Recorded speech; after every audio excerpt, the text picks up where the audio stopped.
लापता बलोच तलबा की बाजियाबी से मुतालिक केस में इस्लामाबाद हाई कोर्ट ने निगरान वज़ीर-ए-आज़म अनवारुल हक काकड़ की 19 फरवरी को तलबी का तहरीरी हुक्मनामा जारी कर दिया है। आपको अपडेट कर रहे हैं।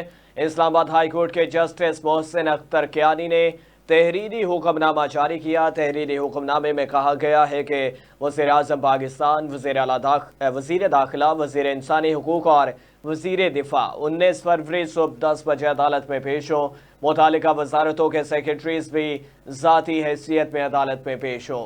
हुक्मनामे में कहा गया है कि अटॉर्नी जनरल की गुज़श्ता समात पर यकीन दहानी के बावजूद बलोच तलबा को बाजियाब नहीं कराया गया। ऐसा लग रहा है वफाकी हुकूमत कानून की बालादस्ती में दिलचस्पी नहीं रखती। वज़ीर-ए-आज़म, वज़ीर दाखिला और दिफा और सेक्रेटरी दाखिला और दिफा ने अदालती हुक्म पर अमल दरामद नहीं किया, इसलिए वज़रा से वजाहत तलब करने के सिवा कोई ऑप्शन नहीं बचा।